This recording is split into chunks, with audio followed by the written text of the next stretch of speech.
Mac.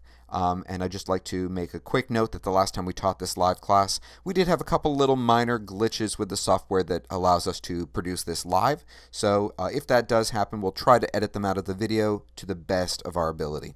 So let's go over it. So welcome, guys. Now the reason why we're teaching Windows 7 today, today's date, by the way, is June 28th of 2014, is because I personally really cannot endorse Windows 8. I just don't think that it's a very good solution for many people. If you're going to be running Windows, whether it's on a PC or if you want to run Windows on your Mac via software like Parallels, which is how I'm able to do this right now, I tend to recommend Windows 7 just because it's been around longer, it's still supported, and for the most part, it's fairly reliable. So let's go over everything. Okay, starting with this screen you see right here when you first turn on your PC, or in my case, my PC on my Mac, is called the desktop. Okay, it's where all of your little shortcuts are going to live to the programs that you use the most. I'm going to show you later on today how to create some of these shortcuts and how to modify a whole bunch of different things. The first thing I like to do is kind of go over where your stuff is and then talk a little bit about hierarchy, because that seems to make things a little bit clear for some people who are new to this kind of thing. So as I mentioned, this right here is your desktop. But for the most part, the access to all of your stuff is found here in the Start menu. Okay, that there is another place, but I'm going to go over that in just a moment. So here in the Start menu, it looks a little bit different than it has in previous versions, if you compare it to XP especially, but also Vista. So here we have, for example, my name. Okay, that is your user folder.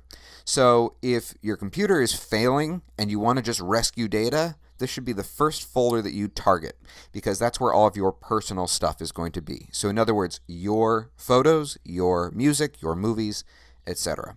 All of the applications, hey, you can always re-download them or reinstall them from a disk.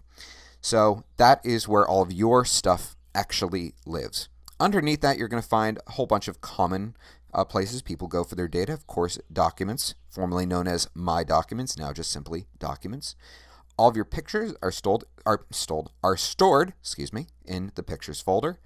Music, whether you're going to be using a program like iTunes or Windows Media Player, it's going to store all of your music right there. And then here we have Computer, formerly known as My Computer in past versions. So when we're talking about hierarchy, that is basically the top. So when you go into Computer, this should look very familiar to most of you.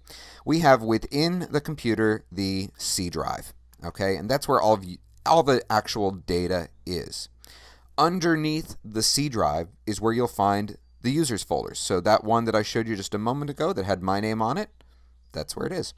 And if I go into that, that's where I'll find all of those folders. So for example, the pictures, music, documents, etc. You'll see a few things pop up that will definitely indicate that I am in fact running right now Windows on a Mac. You can just kind of ignore those, but just pay attention to where the stuff is if you're on a PC. So that's a little bit about hierarchy. Let's go also back here. You'll notice that you also have access to the control panel from here. The control panel is where all of the settings are that affect the entire computer. I'm going to give you a few tips, and we're going to focus on that a little bit later today. A shortcut, a very common shortcut places people need to go to often, is devices and printers. So if you need to add a printer to your computer, for example, that is one way to do it. However, you could also get there through the control panel. Okay? The next place I want to show you is right here, where it has all programs here at the bottom left. And when you just kind of hover over it, you'll see a giant list of all the different pieces of software that come installed on your computer. Now, if these you find are out of order, one of the tricks you can do, PC users, you have a left click and a right click. The left click is used most of the time, but the right click usually means that you want access to some extra options or settings. In this case, if these were out of order, if you right click, just a handy little tip, you can organize these. I already have it done, but you can organize these in alphabetical order. Okay? Oops, didn't mean to open that. Close that. Also, you'll see that you have a easy access to search options right here. So if there's a file that you're just trying to locate, can't figure out where it is, you can just type it at any point right here, and the computer will search through the whole computer, try to find it for you. Now you'll also notice that I have some programs here, and I have some other ones down here at the very bottom of my screen. This bottom part of the screen is where I'm going to focus on right now. This is referred to as the taskbar. And so the different programs that you use the most commonly, you can have them, we refer to it as pinning. So you can have it stick right to that bar so you have easy access to it. So you'll notice on mine, for example, I have Google Chrome, Thunderbird. These are all programs that I do recommend to PC users. We'll go over that at the very end. And if you ever have an application, a program that you want to pin to the taskbar, it's as simple as going here into the Start menu, going into All Programs, and let's say I want to pin Google Drive, okay? So if I want to pin Google Drive, I can just put my cursor over it and right-click. When I do that, you'll see here we have two different options. One is Pin to Taskbar. If I do that right now, you'll see it's now added the little icon right down here at the bottom of my screen. But the other option is to pin it to the Start menu. And that, you'll notice, is up here. So when I pin it to the Start menu, it's just going to stick right there. Below where you see this are just simply the different programs that I've run recently. So if you're going back and forth and the program that you need to access isn't one that you commonly, not one you really commonly need, but you need to go back to it, you will find it listed here. Is anyone else having any audio issues? I see one person reporting that they can't hear. One thing I always do like to make a quick mention of, I should have done this at the beginning, is if you are taking our classes live and you have a DSL connection, it does not tend to work well. In that case, it tends to work better if you watch the videos after the case. It's just the fact that DSL is not fast enough to attend a live class. So I don't see anyone else here. Anyone else having any audio issues? No. Looks like we're okay. If someone could just say, can hear you right now, that would be good. I'm going to go on and continue, though, in the meantime. Okay, so we talked a little bit about hierarchy, a little bit about where your stuff is. Thank you, Anna, who just reported that she can hear me fine. So the person who said they are having issues, you may want to check your internet connection just in case. Another place where it's really handy to know about a right-click option is when you're here on the desktop. Now you'll notice mine, I have this pretty little background. This actually comes with Windows 7. And one of the key settings I want to make sure everyone knows where to go to change it up is if you right-click on the desktop, you get a few different options here. One of which you'll see here at the very bottom is Personalize.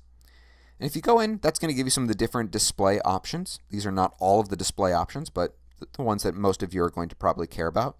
And Windows 7 comes pre-installed with these 7 themes. So these are different backgrounds that have a common theme to them. For example, this one here is actually my favorite, the one for the United States, just because the main one is if I minimize this, you'll see. Oh, I think I was actually already on that. My bad. So, but if I switch it over here, for example, to nature, you'll see that it changed the background. And it's going to add like a little bit of a slideshow sort of presentation here. So it's going to go from one image to the other slowly. Okay. Also, another thing that you can do is, let's say you have your own photo. You want that to become the desktop background. I can't remember if I actually have any here, but if I go to where I have my pictures, sample pictures, and let's say these are ones that do just in fact come with the computer. Okay, I can, if I remember this correctly, I can right-click on it. Yes, I'm right. And the option right here, the second one from the top, is Set as Desktop Background. So you'll see as soon as I do that, it becomes the photo. So if you have photos of your family or photos you've taken on trips, nature, whatever it is you want, you can do this as well with your own personal photos.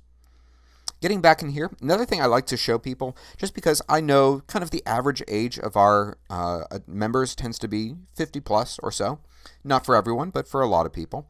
One of the things I like to do is show you how to increase the size of the font across the board. The easiest way to do this is if you look here on the left-hand side, it says Display.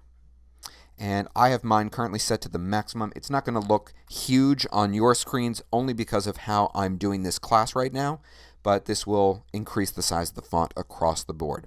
So if you need to make it a little bit easier to read the text that is on your screen, this is where you would go. Okay. Other things that you can do here